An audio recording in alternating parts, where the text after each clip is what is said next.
이 시간 함께 받으실 하나님의 말씀은 창세기 18장의 말씀입니다.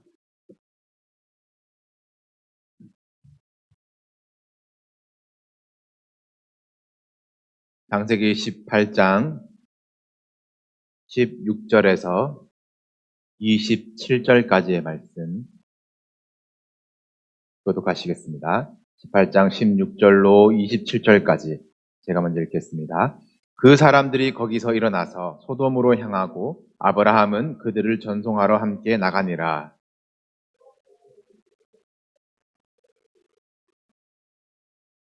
아브라함은 강대한 나라가 되고 천하 만민은 그로 말미암아 복을 받게 될 것이 아니냐.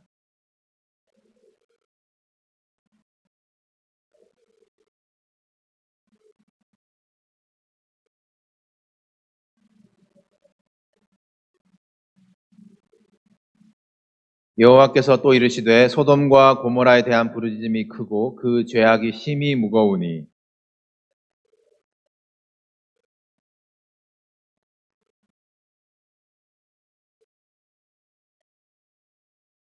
그 사람들이 거기서 떠나 소돔으로 향하여 가고 아브라함은 여호와 앞에 그대로 섰더니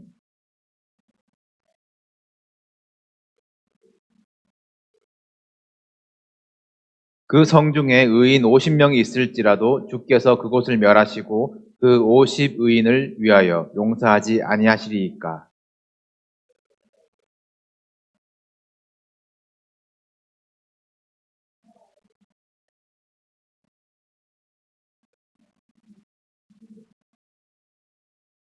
여호와께서 이르시되 내가 만일 소돔 성읍 가운데에서 의인 50명을 찾으면 그들을 위하여 온 지역을 용서하리라. 아브라함이 대답하여 이르되 나는 티끌이나 재와 같사오나 감히 주께 아뢰나이다. 아멘. 할렐루야. 지난 시간 우리는 인간의 계획과 소망이 끊어진 99세 아브라함에게 전능한 하나님으로 다시 나타나신 하나님께서 하신 말씀, 너는 내 앞에서 행하여 완전하라. 우리가 완전함을 입는 것, 의롭다 하심을 얻는 것은 오직 하나님의 은혜로 하나님 앞에서 하나님 얼굴을 향하여 걸을 때에 주시는 하나님의 은혜라는 것을 함께 나누었습니다.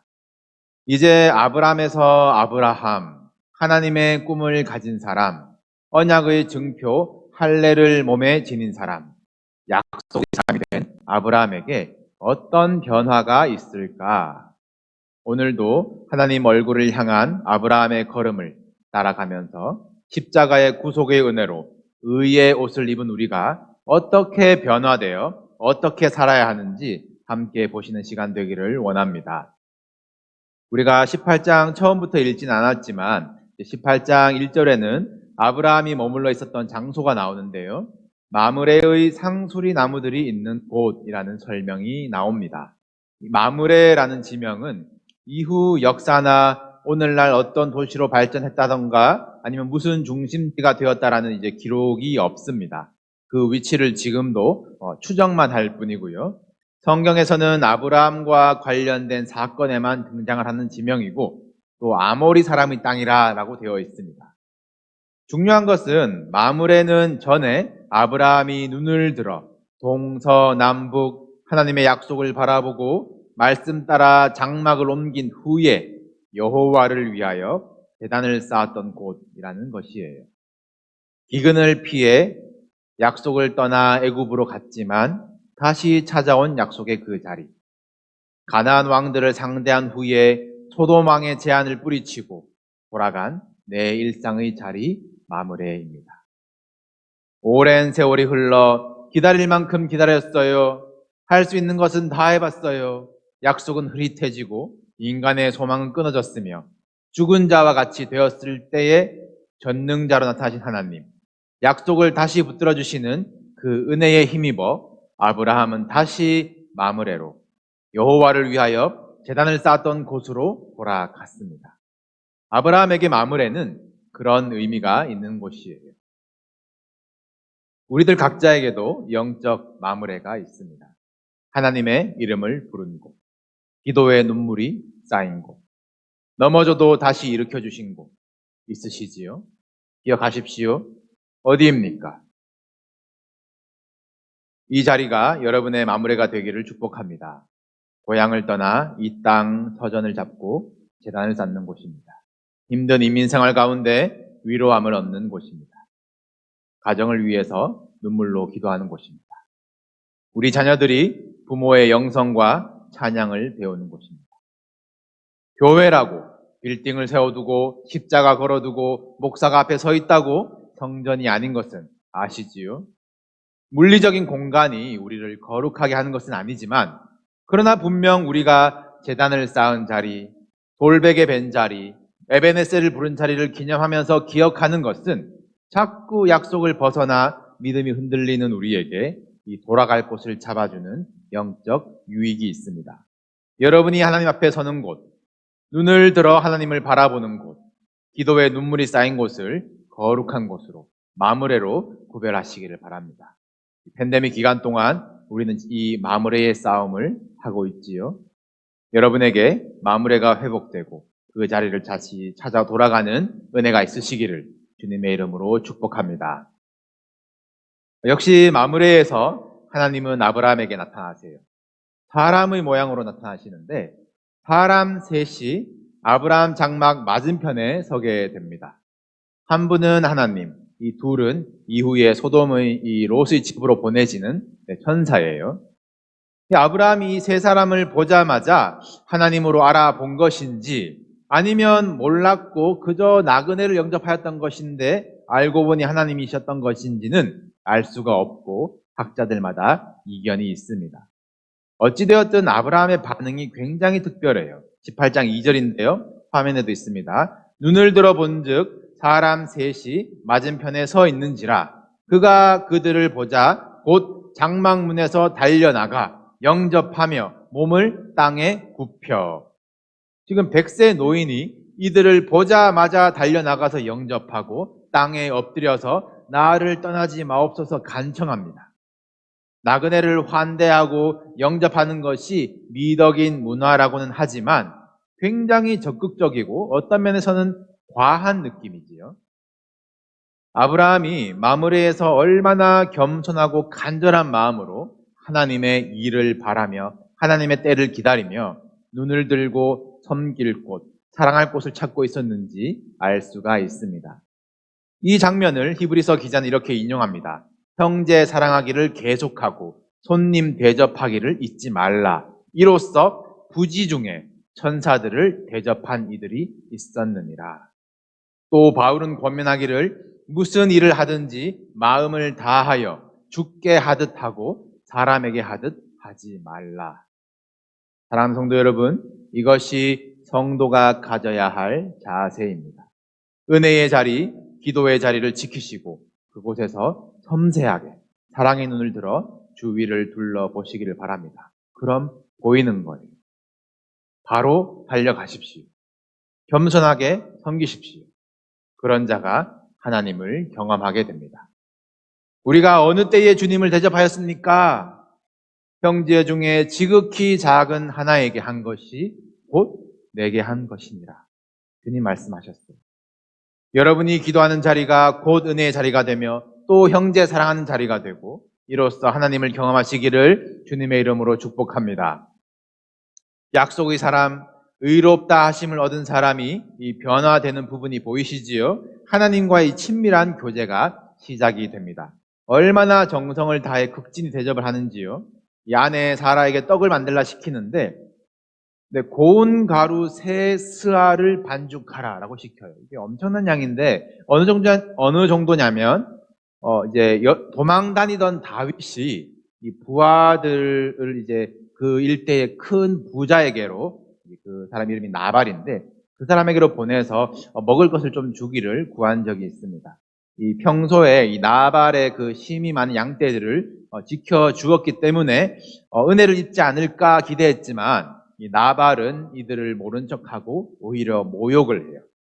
이 악으로 선을 갚는 나발에 대해서 다윗이 이 부하 400명을 이끌고 들어갑니다. 이 대접하다가 복받는 아브라함과 정반대로 대접에 인색하여서 죽게 생긴 나발이에요.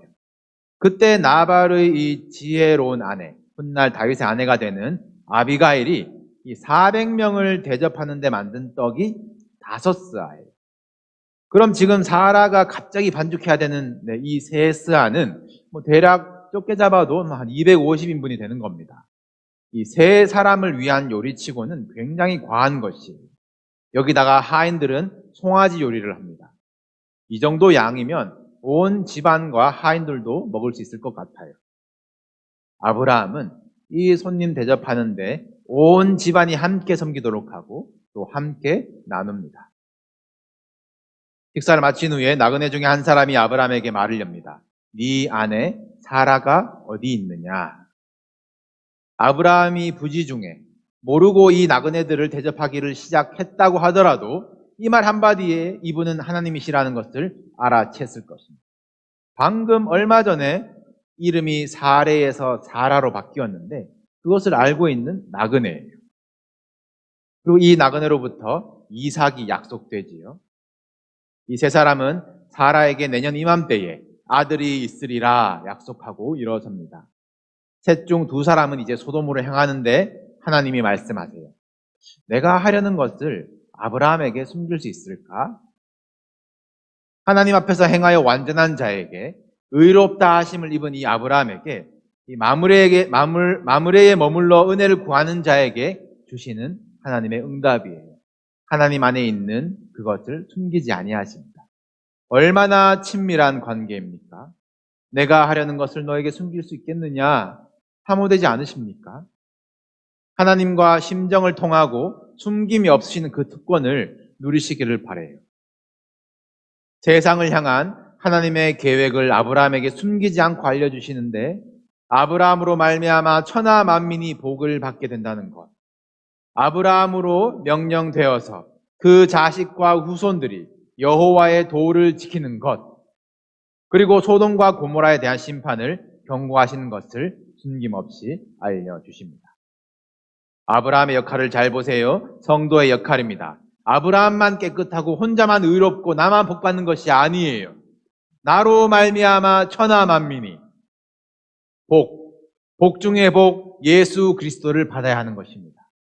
나에게서 끝나지 않고 내 자식과 후손들이 의와 공도를 행하도록 가르쳐야 하는 것이에요. 그 통로와 중재자의 역할을 우리에게 맡기신 것입니다. 소돔과 고모라에 대한 심판에서도 이제 마찬가지예요. 아브라함의 유명한 중보기도 아닙니까? 아브라함을 중보자로 세우신 것이에요. 하나님, 의인 50명이 있으면 용서하시겠습니까? 45명은요? 40명은요? 30명, 20명, 10명까지 내려갑니다. 아브라함도 중보하면서 얼마나 막막했으면 하나님과 딜을 하면서 하나님, 노하지 마시옵소서. 하나님, 저는 티끌 같지만 감히 주께 아뢰입니다. 소돔과 고모라를 위해서 중보하는 아브라함입니다. 참 아브라함의 그 두려운 마음도 보이지만 그 너머 얼마나 그 친밀함이 바탕이 되는지도 보이는 것이 정말 부러운 관계 아니겠습니까? 지금 아브라함의 간구, 롯 때문에 그런 것 아니잖아요. 롯 구해주세요. 그렇게 기도하는 것이 아닙니다. 하나님, 의인 10사람을 통해서 그 도시를 구원해 주십시오. 이것이 중보자의 큰 기도여야 해요. 여러분들 기도의 폭을 넓히시기를 축복합니다. 우리가 복되는 것, 나로 말미암아 천하 만민이 복받는 것, 와 좋겠다, 멋있겠다. 그렇게 되고 싶죠. 우리 자녀들, 우리 후손들 하나님의 도를 가리키는 것, 사명감을 갖고 있습니다. 늘 그것을 위해 우리 부모들이 기도하고 있어요. 그런데 우리가 세상을 위한 중보자로 부르심을 받은 그 성도의 역할을 잘 감당하고 있는지는 점검해 보셔야 합니다. 이사야 59장의 말씀입니다. 화면에도 있습니다. 여호와께서 이를 살피시고 그 정의가 없는 것을 기뻐하지 아니하시고 사람이 없음을 보시며 중재자가 없음을 이상히 여기셨으므로. 하나님께서 세상을 보시는 눈이세요. 중재자가 없음을 이상히 여기시는 하나님이십니다. 우리는 세상이 이상하다고 하지요. 세상이 왜 이렇게 불의한가? 뉴스 보면 분노가 생깁니다. 그러나 하나님이 이상하게 여기시는 것은 우리와 달라요. 하나님은 왜 중재자가 없나? 왜 이 세상 가운데 기도하는 자가 없나? 이상히 여기십니다. 하나님의 복이 나에게서 끝나는 것이 아니라 나로 인해서 흘러가야 되는 것이에요. 하나님의 심판이 남의 일이 아니라 애타는 마음으로, 긍휼함으로 아버지의 마음을 품고 기도하세요. 그것이 열방의 아버지, 많은 민족의 아버지 아브라함, 그에게 맡기신 역할, 오늘날 성도와 교회의 역할인 줄로 믿습니다. 노아가 저주한 아들이 가나안이고 그가 정착한 곳이 가나안이에요. 낮고 낮은 곳입니다. 하나님은 아브라함을 그곳에서 부르시고 가나안으로 보내셔서 중보자로 세우시고 그 저주의 땅을 약속의 땅으로 바꾸어 가시는 것입니다. 아브라함의 중보는 무슨 의미입니까? 성공했습니까? 결과적으로는 실패했습니다. 소돔과 고모라는 그대로 심판받게 되고 하나님이 소돔과 고모라를 멸하실 때에 아브라함을 생각하셔서 롯의 가정은 내보내 주시지만 롯은 소돔에서 나온 후에 아브라함을 찾지도 않아요. 성경은 롯의 가정이 세상의 도리를 따랐다라고 말합니다. 아브라함의 기도가 다 실패한 것 같아요. 들어주시지 않을 거면 왜 중보자로 서게 하시며 왜 중재자를 찾으실까요? 아브라함이 50명, 45명, 40명, 10명 딜을 할 때 아브라함은 쩔쩔매면서 제안을 하는데 하나님은 굉장히 흔쾌히 쿨하게 다 받아주세요. 아마 한 명 그랬어도 그래 그러셨을 것 같습니다. 우리는 아브라함이 이왕 깎은 것 한 3명, 롯 정도까지 한 2명만 깎아보지 싶었을 거지만 10명까지 딜하다가 아브라함 깨달았을 거예요. 아, 의인이 아무도 없는 것이구나. 또 나로서는 그들을 의롭게 중재할 방법도 없구나라는 것을 깨닫게 됩니다. 우리는 아브라함을 통해서 행위로 의롭다 하심의 한계, 또 우리 중보와 간구의 한계를 보게 하시는 것이에요. 아브라함의 중보가 응답받지 못한 것 같지만 아브라함이 이 친밀한 대화 가운데 그가 얻은 것은 그로 자식과 권속에게 명하여 여호와의 의와 도를 행하게 하도록 그를 택하셨다고 했어요. 하나님의 의와 공도가 무엇인지 확실하게 알게 되지요. 소돔을 반드시 심판하시는 하나님의 공의 앞에 나를 오래 참으신 하나님의 자비가 이렇게 크시구나. 그리고 이 삶의 경험을 통해서 이제 아브라함의 자손들이 그가 배운 하나님의 의와 공도를 배워가게 됩니다. 아브라함과 하나님의 대화를 잘 보시면 아브라함은 하나님의 자비하심과 긍휼을 간구하는 것이 아니라 세상을 심판하시는 이의 정의로움을 간구하고 있어요. 호소하고 있습니다. 심판이 이 자비의 영역이 아니라 공의의 영역이기 때문입니다. 흠이 없고 오판이 없어야 할 이 정확한 공의이기 때문에 하나님 앞에서 행하는 이 하나 없는 이 소돔은 멸망당해야만 하는 것이 하나님의 공의입니다. 우주를 운영하시는 하나님의 원칙이세요. 하나님의 자비와 공의를 잘 구별하셔야 합니다. 약속에서 도망가는 아브라함을 지금껏 붙드시고 기다리시고 또 우리를 향해서 오래 참으시고 회개의 자리로 이끌어 주시는 것은 하나님의 자비입니다. 우리 감리교는 이것을 선제은총, 우리 앞서서 이끄시는 하나님의 은혜라고 부르지요. 그러나 하나님의 자비하심으로 이끌려온 그 회개의 자리에서 구원의 문턱에서 성도가 반드시 넘어야 하는 것이 이 심판주 하나님의 공의로우심입니다. 하나님 봐주세요, 용서해주세요 하면서 자비를 바랄 그 사안이 아니에요. 이것은 의의 문제입니다. 우리는 하나님 앞에서 하나님 저는 의롭습니다. 우리가 어떻게 의롭게 되었는지 하나님 앞에서 고백할 수 있어야 하고 또 주님이 그 우편에서 우리를 향해서 증언해 주셔야 하는 것이에요. 우리를 너무나 사랑하시고 또 오래 참으시는 그 사랑과 자비의 하나님. 그러나 또 한편 죄가 없으셔야 하는 그 공의와 거룩의 하나님. 이 양면을 모두 충족하기 위해서 하나님은 아들을 내어주는 그 자비와 또 그 아들을 십자가에 못 박는 공의로 우리를 향한 사랑과 은혜를 확증하시고 완성하셨습니다. 그 자리가 십자가의 자리입니다. 오직 한 분 중보자, 예수 그리스도시라 성경은 증언합니다. 우리의 중보자이신 예수님의 공로로 이 죄인을 의롭게 해주십시오. 그 얼토당토안한 요구가 용납되어지고 받아들여지는 것이에요. 우리는 오직 십자가 보혈을 의지함으로 세상을 품는 중보자가 될 수 있습니다. 죽어가는 영혼들의 예수 그리스도의 복음을 던져주는 중재자가 될 수 있어요. 우리를 성도되게 하신, 의롭다 하신 그 공로가 무엇인지 깊이 묵상하며 오로지 십자가 붙들고 기도하는 사순절의 기간이 되시기를 축복합니다. 오늘 하나님과 아브라함의 대화의 결말을 이제 보시면 하나님이 말씀을 마치시고 가시고 또 아브라함도 자기 곳으로 돌아갔더라라고 기록합니다. 하나님은 심판주의 자리고 아브라함은 중재자의 자리로 돌아가는 것이 우리 교회에 맡기신 사명이 세상 속의 마무리가 되는 것이며 또 우리 성도들에게 맡기신 사명이 중재자의 역할인 줄로 믿습니다.